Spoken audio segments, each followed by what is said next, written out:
Hello. I have tried to do this 6 times, and trying to do this 6 times, I mean, one time alone is enough, but I'm trying to just do straight through so I don't have to edit anything.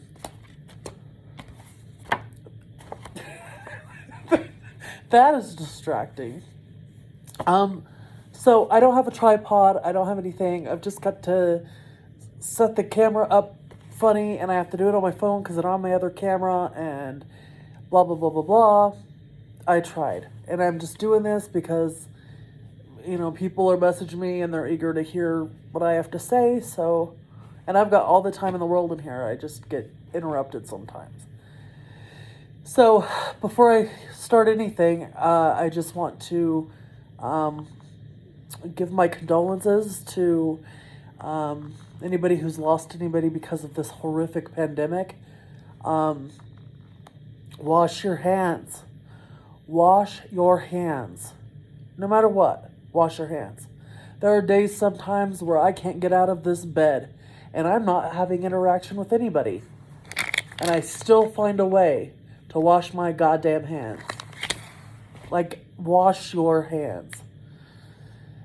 Get a mask. Buy a mask online. Before you even walk out the door, put the mask on.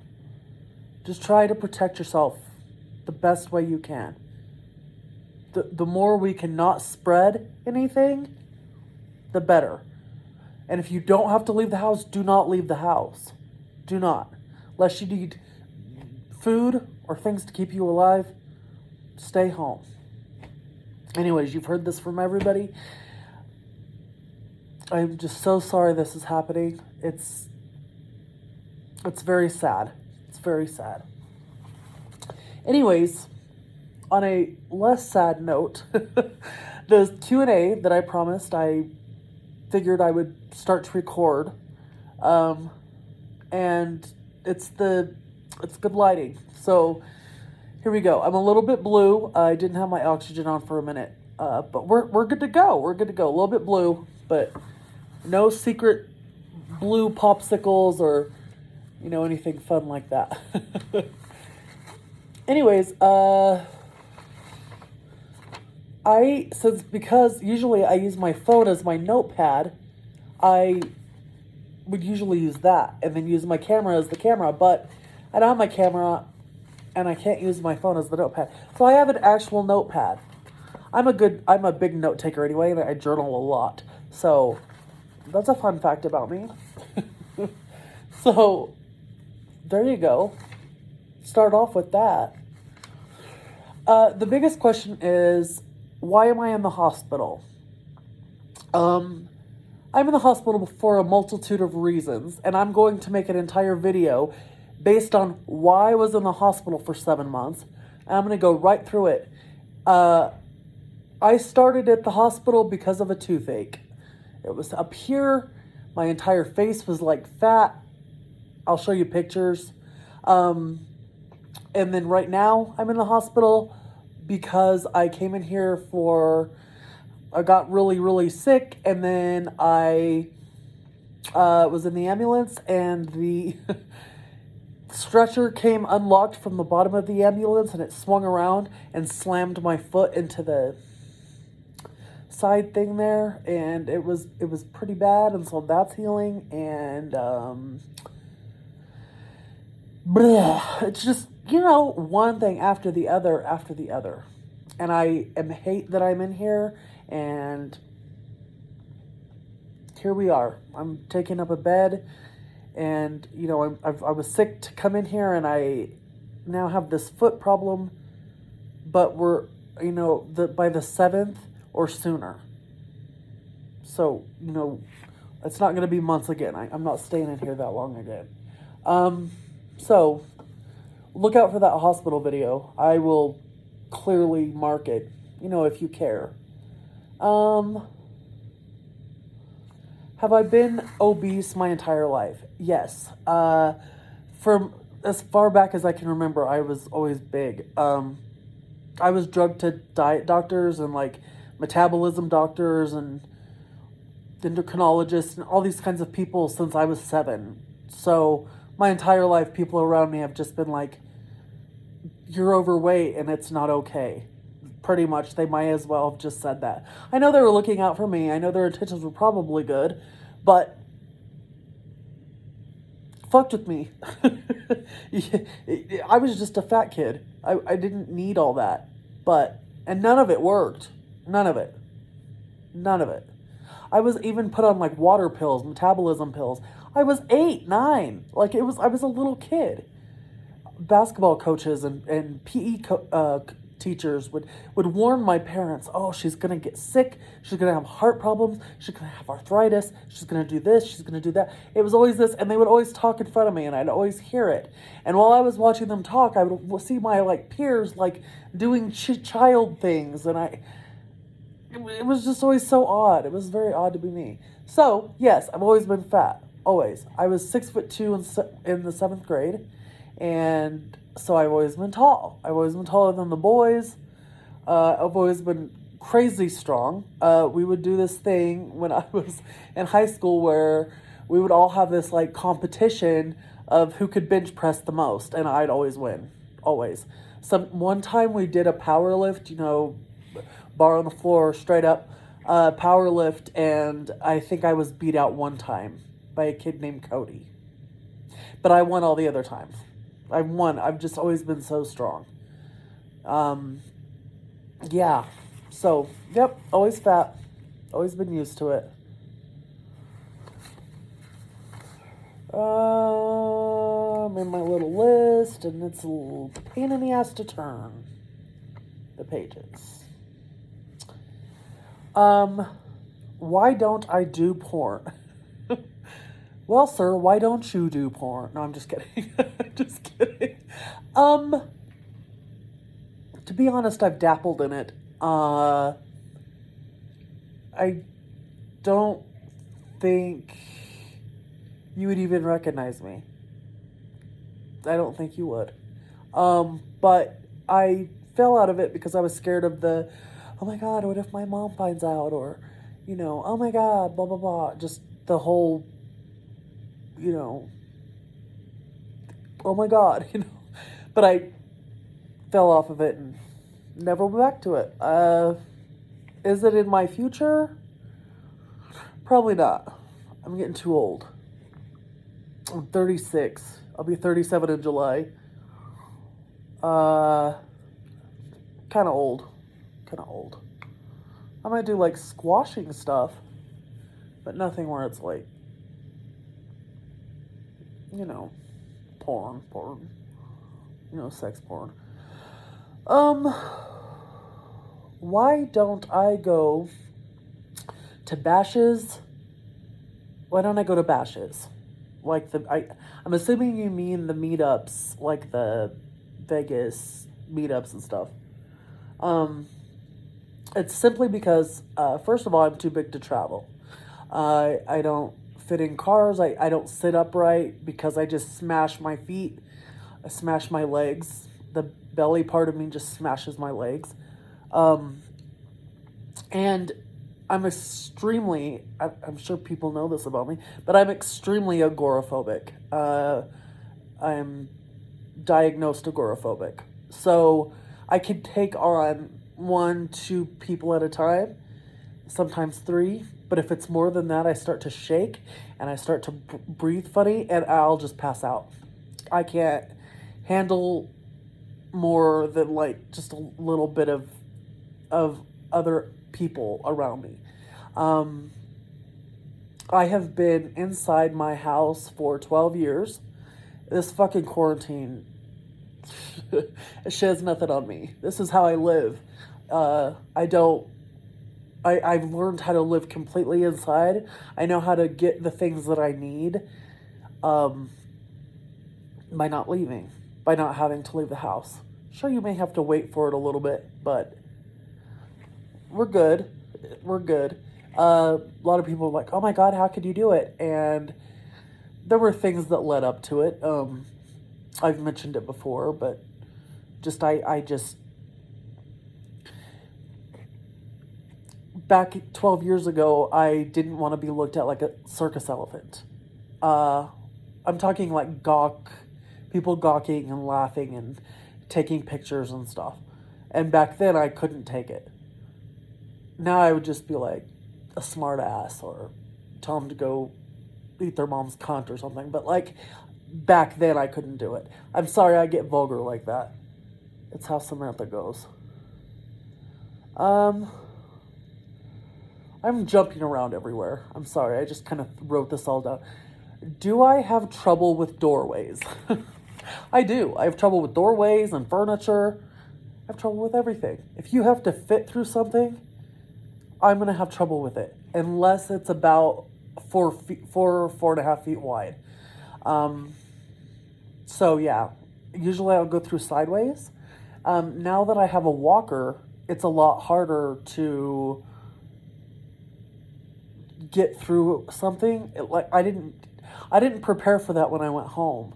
So I went in, tried to go, and I was like, oh no, I can't just go through this sideways. And I tried to go through sideways, and then my foot was like, we have to support weight different. Muscle memory wasn't there. I was like, oh my God, I'm going to fall. I didn't prepare for this. And so I didn't fall, but I made it. But like the whole trying to get through stuff sideways while you're also trying to manage a walker, it's going to take practice. I'm really hoping to just get my core strength back, be able to hold myself up by myself and not have to deal with the walker. But sometimes things don't always go like you plan. Bada bing, bada boom, bada bam, bada bang. Same thing with furniture. If it's too light, if it will support me, I won't sit in it. If I look at it and I think that thing's gonna fall on the floor, I do not sit in it. If it has arms on it, I don't sit in it. There's multiple times, many stories of times where I've fallen through furniture. Many times when I've had to go out eat at different restaurants because there was no chairs without arms. Like if you go to a fast food place and inside there's always just booths everywhere. I can't do booths. Sometimes I can if the table will move, but if my counterparts are bigger people, they can't sit on the other side because I have to push the table all the way over. I just don't like booths in general. They're very claustrophobic. I don't.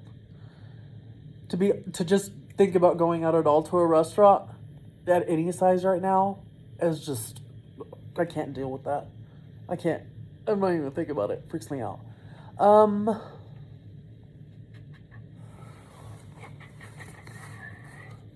There's one big thing that I want to save to the end, and it's a lot of people ask.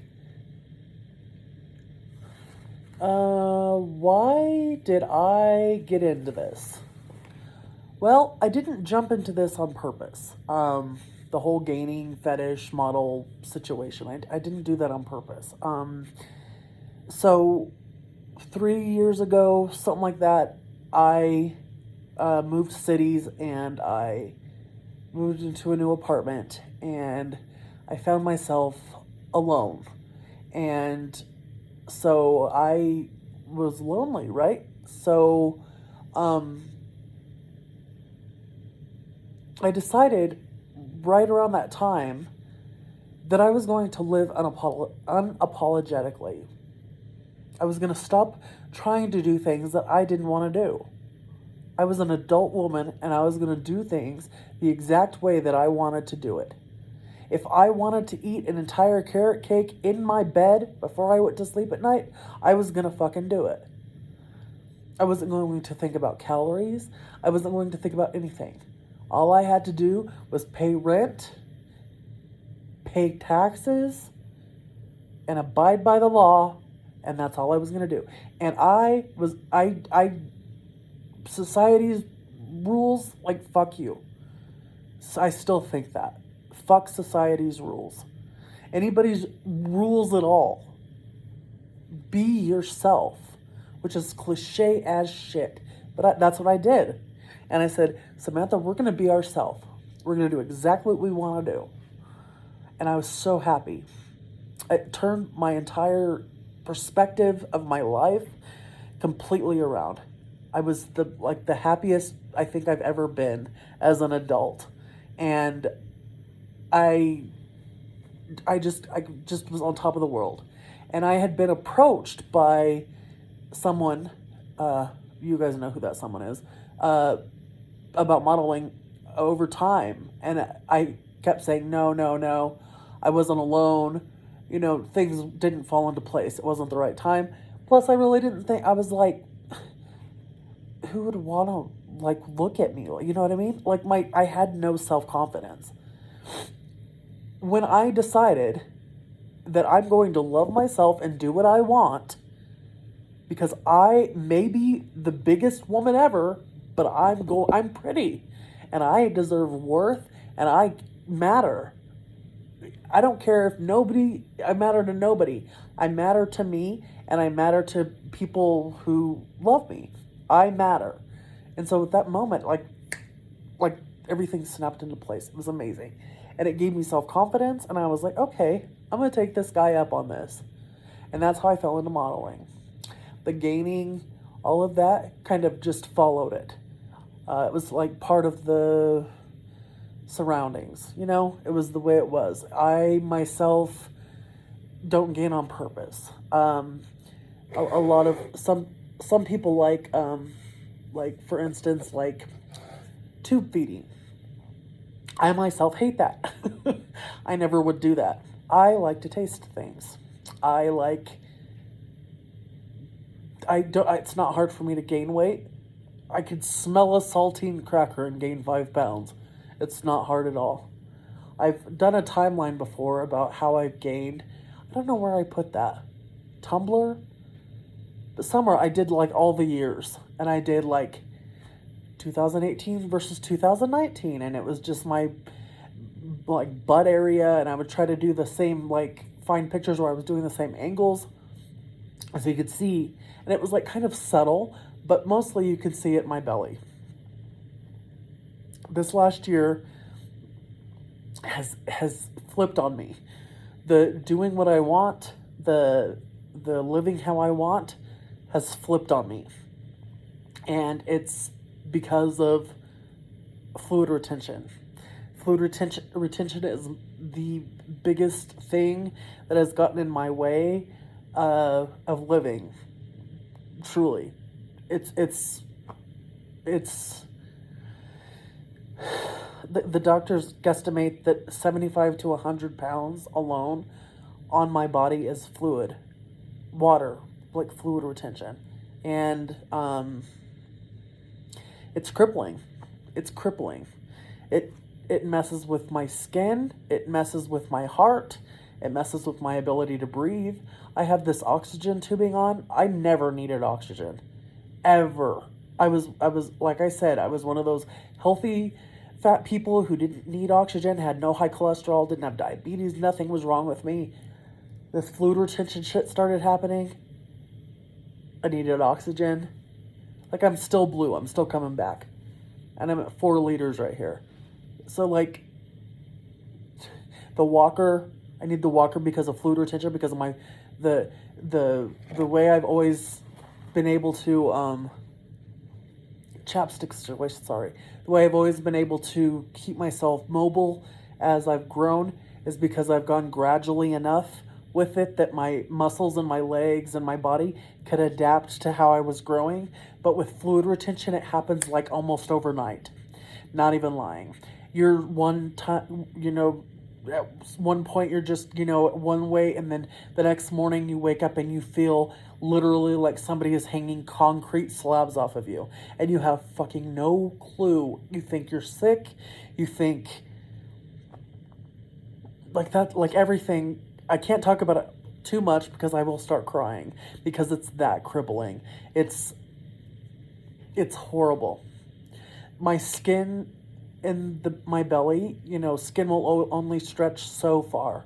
And so it will weep, and it's this drainage. Bodies are made up of a lot of fluid, and just generally we're made up of a bunch of water. fluid retention means that it has to get out somewhere, because it's just, in my belly, there's just nowhere for it to go. So my skin will like just rain out of the pores. And then there's a couple places where it's just ripped. And it's super painful, and it's just wet, and it smells funny. It smells like wet skin. Like it's bad. And that's the thing. Fluid retention is the thing that's turned me around. It's messed with my heart.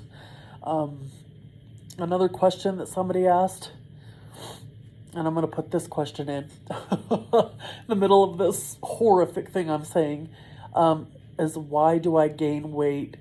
Why is my belly on my right side so bigger than the left side?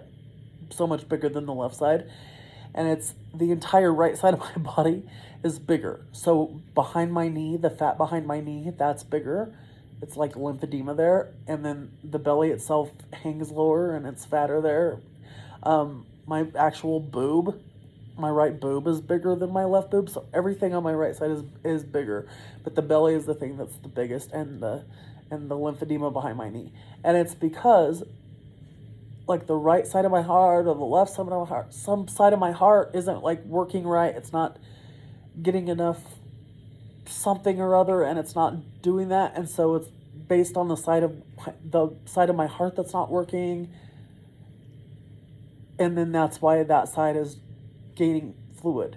It's taking fluid off of one side. It's not taking fluid off the other side. Human bodies are the strangest things. And they become even more strange when...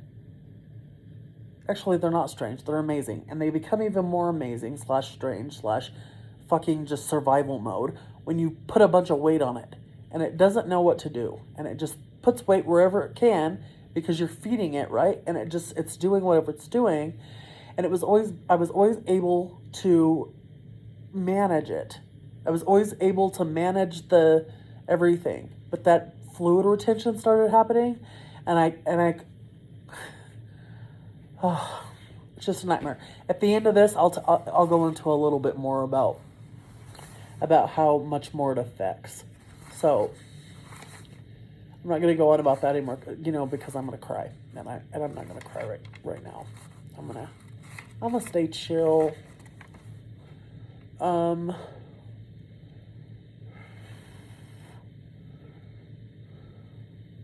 Sorry. Here's one. What would I eliminate from planet Earth if I could? Animal cruelty and trash. And I guess that's kind of the same thing. But I mean physical trash. It is crippling the ecosystem. It is hurting the animals. It's just crippling the earth. And it's sad. It's so sad. I eat my dinner here and all my drinks out of these paper recyclable cup things, because I insisted that they give them to me, because the plastic waste in this fucking place is amazingly crazy. It's crazy. So I just drink everything out of here. Even the these plastic cups are recyclable too, and you just put them in their own container, and then they take them off. I try my hardest to recycle at home too. That's something about me you didn't know. My next big goal is to be vegan, which is like, oh my God, like people are like, oh my God, vegan. But I love animals so much. You know how much of a hypocrite I feel whenever I'm just like screaming, save the animals at people, and I turn around and I eat a cheeseburger? It makes me want to die. So that's my next thing. I'm doing actual like study and taking notes, and like I have a notebook it's called my vegan notebook, and I'm taking notes of it. And it's not because I'm trying to be annoying, it's because I love animals so much. I would jump in front of a train for a stray dog. So, trash and animal cruelty. That's what I would eliminate from the earth. How do I know when I'm in love with somebody?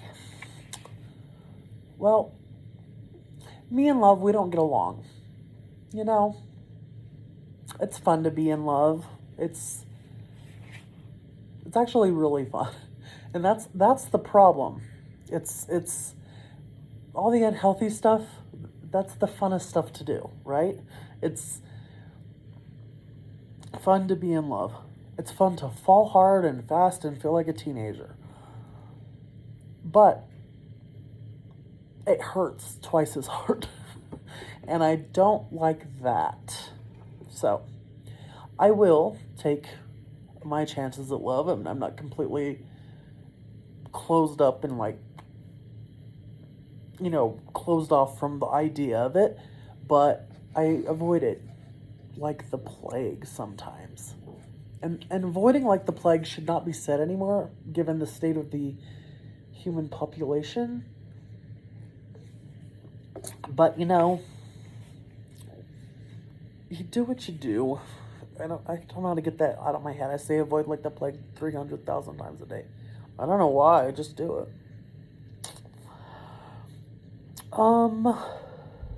There was something else that went with that. I just remembered it.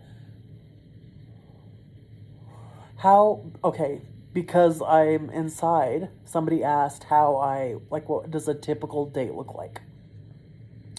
And this is it.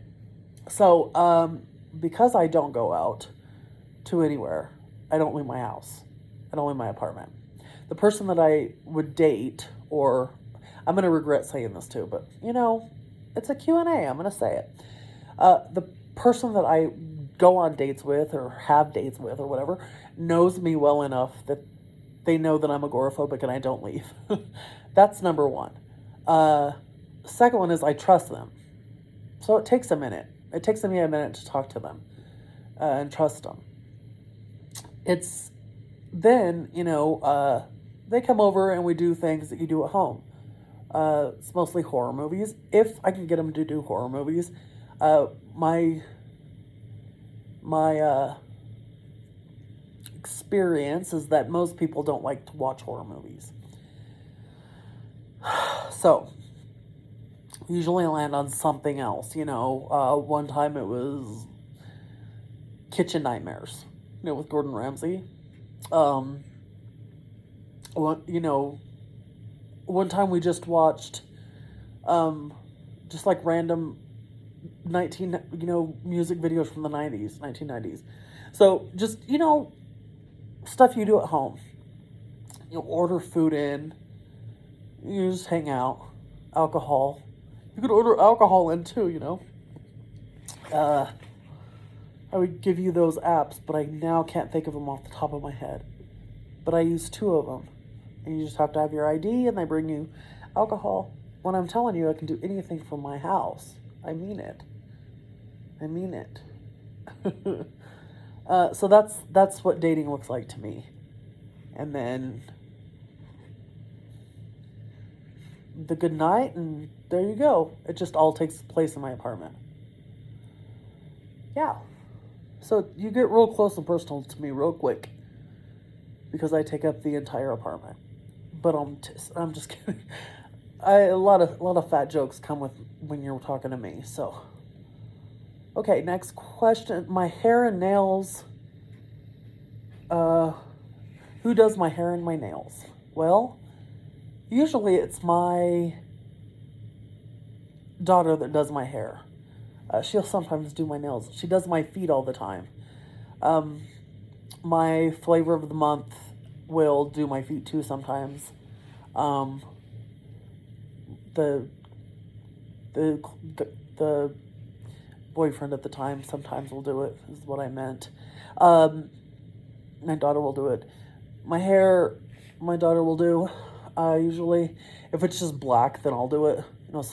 Black is my just go-to. Since I've been in this hospital for all these months, this used to be bright fuchsia. You OGs will remember. Bright fuchsia, and this was black. But now it's grown out about that far. And it's got gray, and this is like blonde again. Like, it's a freaking nightmare. So when I get home, I'm either going to cut this off and dye it all black or have somebody come in and do it. But since we're in this lovely, horrific thing that we're in the middle of, I have to say that it's me. It's all up to me. My nails, I do my nails. I've taught myself how to use acrylics with YouTube. So I watched YouTube to learn how to do acrylics. I've also taught myself how to crochet while also watching YouTube. So you can teach yourself anything with YouTube. I'm now seeing that this video is 30 minutes long. So, I'm literally going to just keep going. If you guys don't want to watch a 30-minute video, I assume that you still wouldn't be here. I think I'm about done anyway.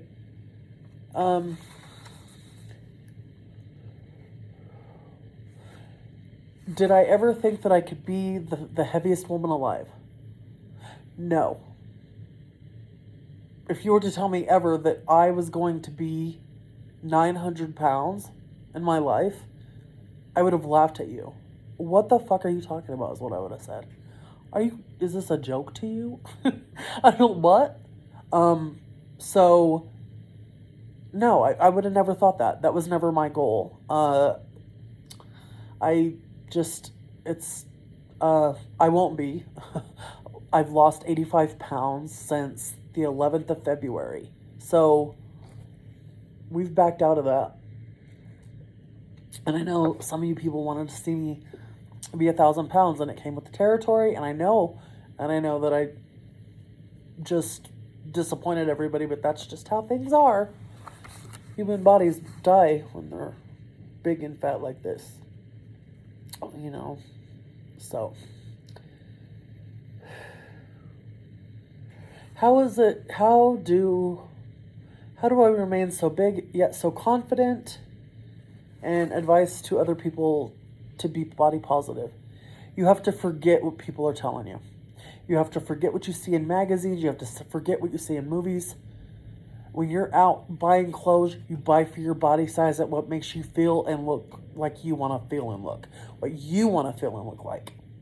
Not what your mom or Angelina Jolie or fucking TMZ. Turn it off. What you want. Because if you walk down the street and you feel good, people are going to see that. And that's cliche. I've heard people say that. But it's true. It's so true. So true. I don't hesitate putting pictures of me looking fat as hell. And I'm not talking like PHAT. I'm fat. Fat as hell. As a matter of fact, I don't even wear pants on my sets anymore because I don't fit in pants. So I'm just becoming more and more naked as time goes on. I have no shame. I feel pretty. I feel pretty most of the time. This hospital gown's not doing me any favors. I don't really feel pretty in it, but I'll be back. I'll pop back. Is it weird to be a fetish?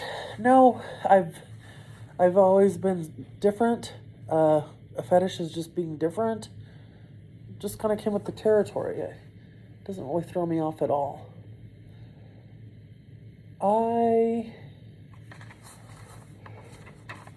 The biggest thing that I was waiting for, the biggest thing that I was going to answer at the end is the question. I had so many people ask this. How do I wipe my ass? The elusive question that everybody wants to know from fat people but will never ask. Now, I'm not talking for all fat people. I can tell you how I've wiped my ass over the years. But I won't focus on that, and I'll just focus on how I do it now. The answer is barely. So, because I have gained so much water weight to the point that it is crippling, I have to have help with everything. So when I go to the bathroom, I will use a commode and not a toilet. mainly because there's more room on a commode.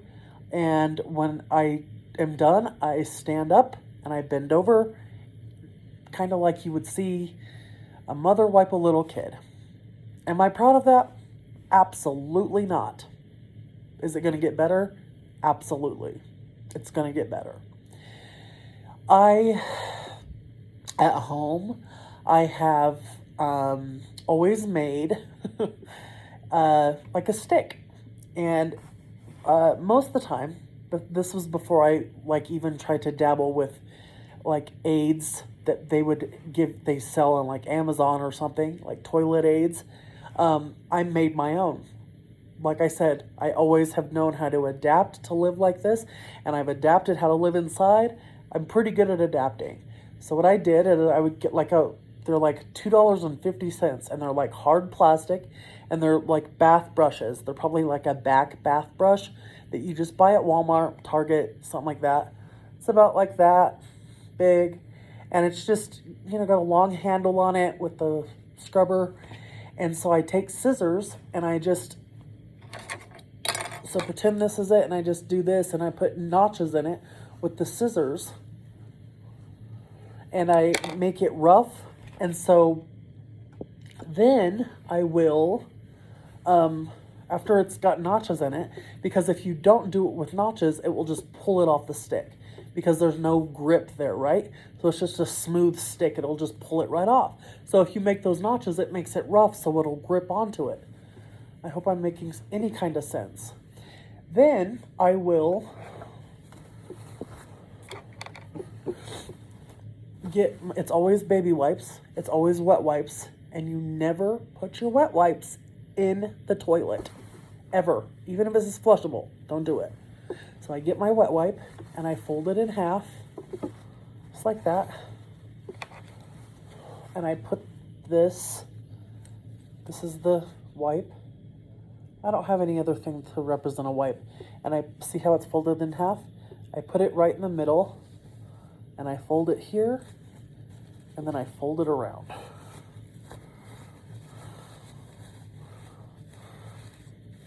And this is a long stick, and this is at the end, right? And so I know they say women to go front to back. Well, doesn't work with me. I'm a lot of pounds. So I go back to front. And I know that's wrong, and it may be gross, but get over yourself. It's how I fucking have to do it. Back to front. Do that until you're clean. And then I have a soap, and I get another one, like a whole nother clean thing, and I put it on again, and I put soap on it, and then I wash the front of me. From the between, so I don't go all the way back. I just focus on the front, and I wash it, and I wash everything, rinse everything, and then that's my time in the bathroom. And I do that so I don't get a UTI, because I'm wiping back to front. I have to make sure that the front is clean with soap, because I don't want an infection, because those suck so bad. Somebody else asked how I deal with my period. Now, super big women, super small. I should have given you a warning, but I said bathroom break, and if you didn't get the hint, I'm sorry. Super big women, super swollen women usually won't get it. So ballerinas, periods usually go. Really huge women, periods usually go. They don't have to worry about it. Me, I'm the luckiest fat woman ever. I'm a 900-pound woman, and I get a period every single month. I mean, it's to the hour of the day. It's like a mean joke. So that's a whole different thing. At home before all this fluid retention happened, I would use washcloths, and think of them like baby reusable diapers. And I would just kind of imagine I'm sorry, this is so graphic, but whatever, you knew it was coming. Vagina as a hot dog bun, and you just kind of put the washcloth in the hot dog bun, and it just kind of does it. It's kind of like a pad, but my thighs and my everything is holding it in there so it doesn't fall out, and bada bing, bada bang. I don't bleed all over myself, and I just have to make sure everything's super clean, and there you go. I also used to have somebody that would come and wax me everywhere, so I was just smooth as a baby everywhere. It kept everything, germs out of there. There was no place for germs to chill on my pubic hair or whatever, and it would be gone. So I was just, there you go. And that's how me, a fat woman, did that. Also, I've always been very flexible. Very flexible. If you've seen some of my recent videos of like me in the bed, put my leg up or, different things, I can get my leg real far up. I've always been super flexible. I've always been able to bend over and touch my palms to the floor. I don't know if I could do that right now. I'm not going to try because if I eat the floor with my face, it's going to really hurt. Oh, it's going to hurt.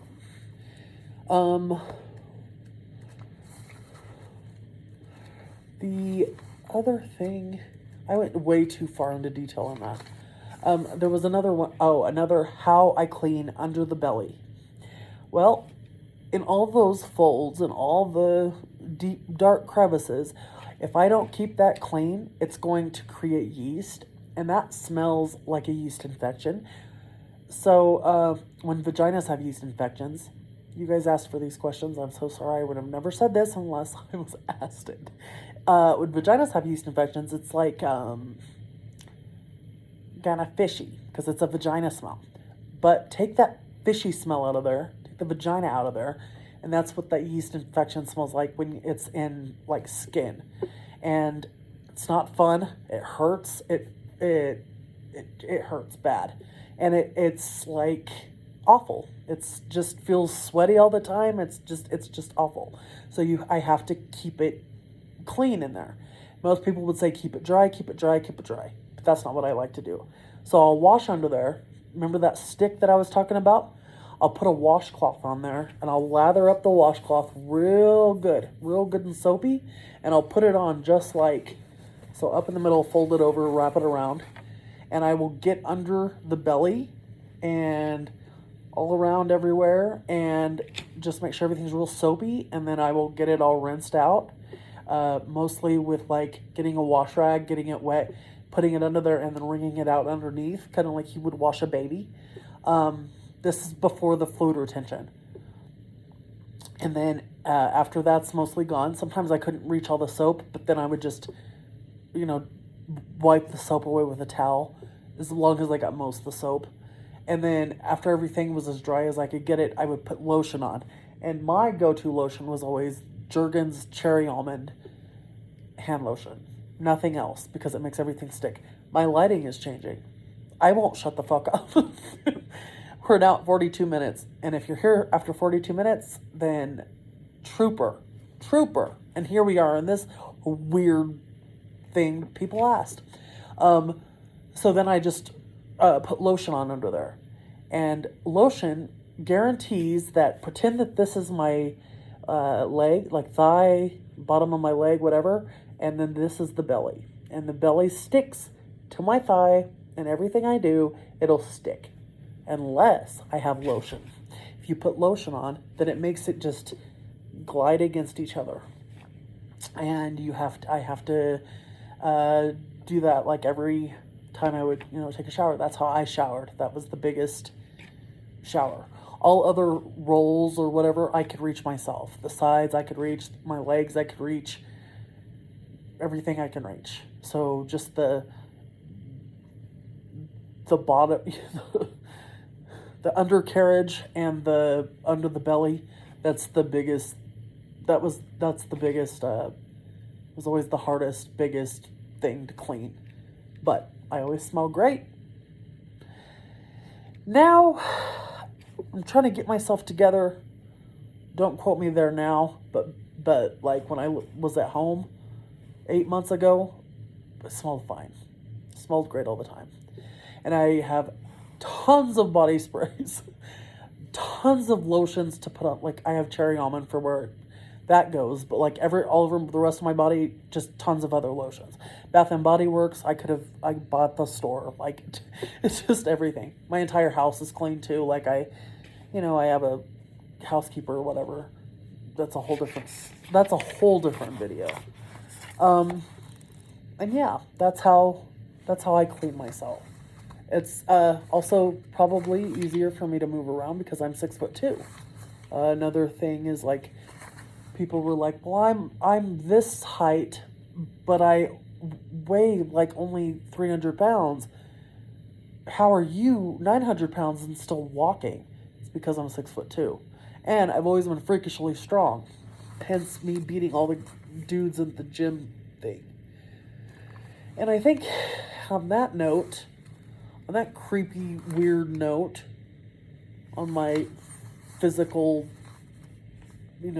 hygiene, I will leave that. I will do these quick questions. Somebody just left me a whole big message full of all these little questions. And I'm going to say them quick fire. So, to end this, here we are. It's my favorites. My book, Cujo or Misery. I love Stephen King. Too Many Songs. My favorite song is Too Many Songs. My favorite band is The Grateful Dead. My favorite genre is like 90s alternative rock or like 70s, 80s classic rock, which now both of those genres are played on the same radio stations because I'm old. Favorite singers are like soulful women singers. Etta James, Aretha Franklin, Lana Del Rey, Duffy, those old timey sounding voices. Favorite movie, horror movie is Martyrs. It's a foreign movie, and I'm talking about the original Martyrs, not the remake, not the 2016 remake. I'm talking about 2010 Martyrs. And like non-horrors, like Don't Tell Mom the Babysitter's Dead, Caddyshack, Killer Clowns from Outer Space, those kinds of movies. Favorite TV show, Breaking Bad, or Sex and the City. Sex and the City is kind of like I wouldn't admit to many that I watched that. Except here I am admitting it to all of you. Favorite board games? I love board games. I love them. Of course I do. I'm inside. So, I love board games. Favorite board games are like chess, Clue, Pictionary, categories, Hungry Hippos, of course. I only have Hungry Hippos because I love hippos. But it's also really fun. I'm a child. I'm a giant child. Favorite computer game? I'm not really a gamer, but if I had to pick, it would be Jeopardy. I'm sorry, everybody. Yes, Jeopardy on computer. Favorite place to be is anywhere home. Where home is, underneath an animal. A cat, a dog. Give me a lizard. If that lizard wants to be on me, I would love to be under him too. I love animals. Favorite childhood memory, anything with my dad. Best vacation, I went to California when I was 16, Northern California, like San Francisco, Vallejo, Oakland. I think that's all Northern California. Anyways, loved it. Favorite place in the world. Favorite place. I would go back and live there, and I may at some point, or Seattle. That's my second place I wanna live at some point. Travel. I don't travel really. As a kid, I traveled, but now I'm just too big to even travel to the next room. Have I ever been to Europe? No. My hobbies are like watching horror movies. I draw. I crochet. Love to clean, like deep clean. Back in the day when I could still move. I just loved it. Candles and clean and that smell of bleach and the clean mirrors and like clean. I love it. I watch people clean on YouTube. Women clean their houses, and I watch dudes detail cars. Oh, TV. There you go. There's Samantha. I like to eat. I like to bake. I'm not a good cook, but I can sometimes bake. Have sex. I do like that when I can. Take care of plants. I love plants, and I love to take care of them. And foster animals. That's another one. I love fostering animals. I love to be around animals. They make me happy. What's my favorite bad horror movie? Not like a bad movie, but like a bad horror movie. I'm going to say Terror Vision or Killer Clowns from Outer Space. If you know horror movies, you know that those are bad, and they're like great to watch. Am I a fan of Mystery Science Theater? I am not a watcher of it. I don't hate it. I used to watch it with my dad when I was a kid. I should probably watch it again. I remember it being very entertaining. And I have other stuff to answer, but we are at 50 minutes right now, and I'm going to just leave this at 50 minutes. Watch me end this, and then there's like no sound. Give it up. So, anyways, I will do more of these. Watch everybody watch this, and they'll be like, I never want to see this bitch talk again. And I get it. I wouldn't want to watch me talk for 50 minutes either, but here we are. Thank you for watching. Thanks to those of you who ask questions respectfully. I respect you back. I appreciate all my followers, all my fans. All of you are friends to me. I can't really think of anything else to say, so I think that's the cue to get the hell out. Be safe. Stay home. Stay home, stay home, stay home. Wash your hands, wash your hands, wash your hands. Love y'all.